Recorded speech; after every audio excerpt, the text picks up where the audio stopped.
News ഇപ്പോൾ ഉള്ളത് കരുനാഗപ്പള്ളിയുടെ എല്ലാവരുടെയും ആശ്രയമായിട്ടുള്ള മിനി സിവിൽ സ്റ്റേഷനാണ്. മിനി സിവിൽ സ്റ്റേഷനെ പറ്റി ഇപ്പോൾ പറയുകയാണെങ്കിൽ മിനി സിവിൽ സ്റ്റേഷനിൽ ബലക്ഷയം സംഭവിച്ചിരിക്കുന്നു. ഇവിടുത്തെ ഓഫീസുകളെല്ലാം മാറാൻ അടിയന്തരമായി നിർദ്ദേശം കൊടുത്തേക്കുവാണ്. അതായത് നിർമ്മാണ പ്രവർത്തനങ്ങൾ നടക്കുന്ന, അതായത് ഹൈവേ നിർമ്മാണവുമായിട്ട് ബന്ധപ്പെട്ടുള്ള പൈലിംഗ് ഉൾപ്പെടെ നടന്നപ്പോഴത്തേക്ക് ഗുരുതരമായിട്ടുള്ള ബലക്ഷയങ്ങൾ സംഭവിക്കുകയും പില്ലറുകൾക്കുൾപ്പെടെ വിള്ളലുകൾ സംഭവിക്കുകയും ചോർച്ചകൾ ഉൾപ്പെടെ സംഭവിക്കുകയൊക്കെ ചെയ്തതായിട്ടാണ് ഇപ്പോൾ റിപ്പോർട്ടുകൾ പുറത്തേക്കുന്നത്. അതായത് ഇപ്പോൾ PWDയുടെ പൊതുമരാമത്ത് നേതൃത്വത്തിൽ നടത്തിയ NRCയുടെ നേതൃത്വത്തിൽ നടത്തിയ ഒരു പരിശോധന നടത്തിയിരുന്നു. ആ ടീമിൻ്റെ നേതൃത്വത്തിൽ പരിശോധനയിൽ ഗുരുതരമായിട്ടുള്ള കണ്ടെത്തലുകളാണ് കണ്ടെത്തിയിരിക്കുന്നത്. അതായത് ഉടൻ തന്നെ ഇവിടെ പ്രവർത്തിക്കുന്ന ചില ഓഫീസുകൾ, അത് 13ഓളം ഓഫീസുകൾ അടിയന്തരമായി തന്നെ ഇവിടുന്ന് മാറ്റി സ്ഥാപിക്കണം എന്ന് തന്നെ നിർദ്ദേശം നൽകുക. ഇന്നലെ ഇതുമായിട്ട് ബന്ധപ്പെട്ട ഉദ്യോഗസ്ഥർ തലത്തിൽ, അതായത് ഇവിടെ പ്രവർത്തിക്കുന്ന ഈ മാറേണ്ട ഓഫീസുകളിലെ മേലുദ്യോഗസ്ഥരായിട്ടും തഹസിൽദാറുടെ നേതൃത്വത്തിലുള്ള ഒരു ചർച്ചകൾ മീറ്റിംഗിൽ നടന്നു. ഇതുമായിട്ട് ബന്ധപ്പെട്ട റിപ്പോർട്ടുകൾ മിനിറ്റ്സ് ഉൾപ്പെടെ നമുക്ക് ലഭിച്ചിരിക്കുകയാണ്, കരുനാഗപ്പള്ളി ന്യൂസിന് ലഭിച്ചിരിക്കുകയാണ്. നമുക്കറിയാം, നമുക്കിപ്പം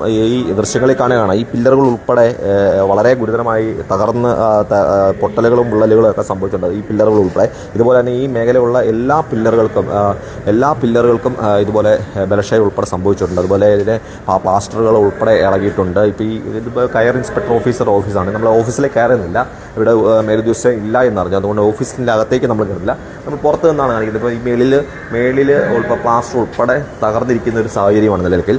അത്രത്തോളം ഗുരുതരാവസ്ഥയിലാണ് ഇപ്പം മിനി സിവിൽ സ്റ്റേഷൻ്റെ ഒരു കാര്യം കിടക്കുന്നത്, അതായത് അവരുടെ അവസ്ഥ കിടക്കുന്നത്.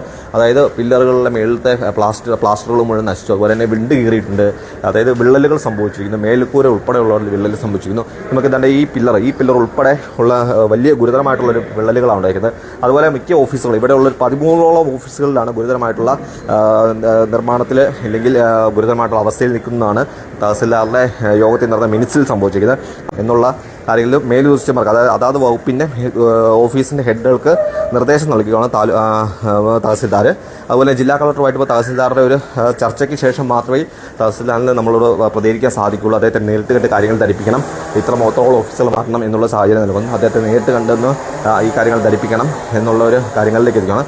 ഈ പില്ലറുകൾ ഉൾപ്പെടെ ഉള്ള തകർന്നിരിക്കുന്ന സാഹചര്യത്തിൽ വളരെ ഗുരുതരമായിട്ടുള്ള അവസ്ഥയാണ്. കാരണം ഏറ്റവും കൂടുതൽ ജനങ്ങൾ ഒരു കൊടക്കയിൽ തന്നെ ഓഫീസുകളെല്ലാം പ്രവർത്തിക്കുക, ആ പ്രവർത്തനത്തിൻ്റെ സേവനങ്ങൾ ലഭ്യമാക്കുക എന്നുള്ളൊരു കാര്യങ്ങളെല്ലാം നിലനിൽക്കുന്നതാണ്.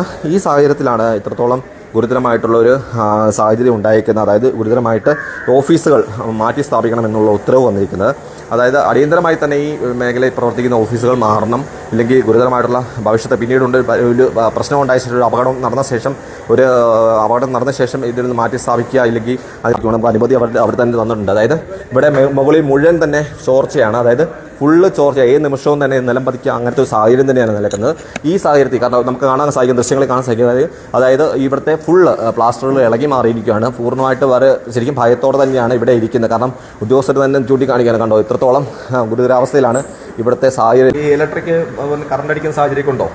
അല്ല, ഇത് ഷട്ടർ വീഴുവായപ്പോഴും കറണ്ട് പോയി എപ്പോഴും. ESLB അതായത് പറയുന്നത്, അതായത് ഈ വെള്ളം വീഴുമ്പോൾ ഓട്ടോമാറ്റിക്കലി എർത്തുമായിട്ട് ബന്ധപ്പെട്ട ESLB താഴെ വീഴുന്നു. അപ്പോൾ വൈദ്യുതി എപ്പോഴും ഇവിടെ പ്രവർത്തിക്കുന്നില്ല. വൈദ്യുതി ഉൾപ്പെടെയുള്ള കാര്യങ്ങളിലേക്ക് ഗുരുതരമായിട്ടുള്ള പ്രശ്നങ്ങളിൽ അവർ ബുദ്ധിമുട്ടുകൾ നേരിട്ട് നമ്മളിപ്പോൾ ഈ എത്രത്തോളം ജനങ്ങൾ കടന്നു വരുന്ന സ്ഥലമാണ്, ഇവിടെ ഒരു ബുദ്ധിമുട്ട് ഇപ്പം ഉണ്ടാവുകയാണ്. ഇത് വളരെയേറെ ഒരു ഗുരുതരമായ, ഞാനിന്നിപ്പോൾ ഇവിടെ വന്നപ്പോഴാണ് മഹാദേവൻ പറയുമ്പോഴാണ് ഇതിൻ്റെ ഗുരുതരാവസ്ഥ മനസ്സിലാക്കുന്നത്. ഞാൻ ഈ ഓഫീസുകളിലൊക്കെ സ്ഥിരം വരാറുണ്ടെങ്കിലും നമ്മൾ അങ്ങനെ ഈ ബിൽഡിങ്ങിനെ നിരീക്ഷിച്ച ഒരു സംഭവം ഉണ്ടായിട്ടില്ല. പക്ഷേ ഈ ശ്രദ്ധയപ്പെട്ടപ്പോൾ ഞാൻ ഈ ബിൽഡിങ്ങിൻ്റെ മിക്ക ഓഫീസുകളിലും കയറി ഇറങ്ങി നോക്കിയപ്പോൾ വളരെ ഈ പറഞ്ഞതിനേക്കാൾ ഭയാനകമാണ്. എത്രയും വേഗം ഈ ഓഫീസുകൾ ഇവിടുന്ന് മാറ്റി ഇവിടുത്തെ ഉദ്യോഗസ്ഥരുടെ സുരക്ഷയും ഇവിടെ വരുന്ന ജനങ്ങളുടെ സുരക്ഷയും ഉത്തരവാദിത്തപ്പെട്ടവർ, തഹസിൽദാർ ഉൾപ്പെടെയുള്ളവർ, ബഹുമാനപ്പെട്ട MLA, ചവറ MLA അടക്കമുള്ളവർ ഇതിനകത്ത് വളരെ ശ്രദ്ധ ചെലുത്തിക്കൊണ്ട് തന്നെ ഈ ഓഫീസുകൾ എത്രയും വേഗം മാറ്റി സ്ഥാപിക്കുമ്പോൾ ഇതൊക്കെ കണ്ടോ, ഇതൊക്കെ വളരെ ഒരു സുരക്ഷയില്ലാത്ത രീതിയിലാണ് ഈ വയറിംഗ് ഉൾപ്പെടെ നടത്തിയിരിക്കുന്നത്. കാരണം ഇതിലൂടെ കടന്നു പോകുന്ന ആർക്കെങ്കിലും ഇതിൽ വൈദ്യുതി ഉണ്ടെങ്കിൽ, ഇപ്പം നമുക്ക് തൊട്ട് നോക്കാൻ പറ്റില്ല, ഏതായാലും വൈദ്യുതി ഉണ്ടെങ്കിൽ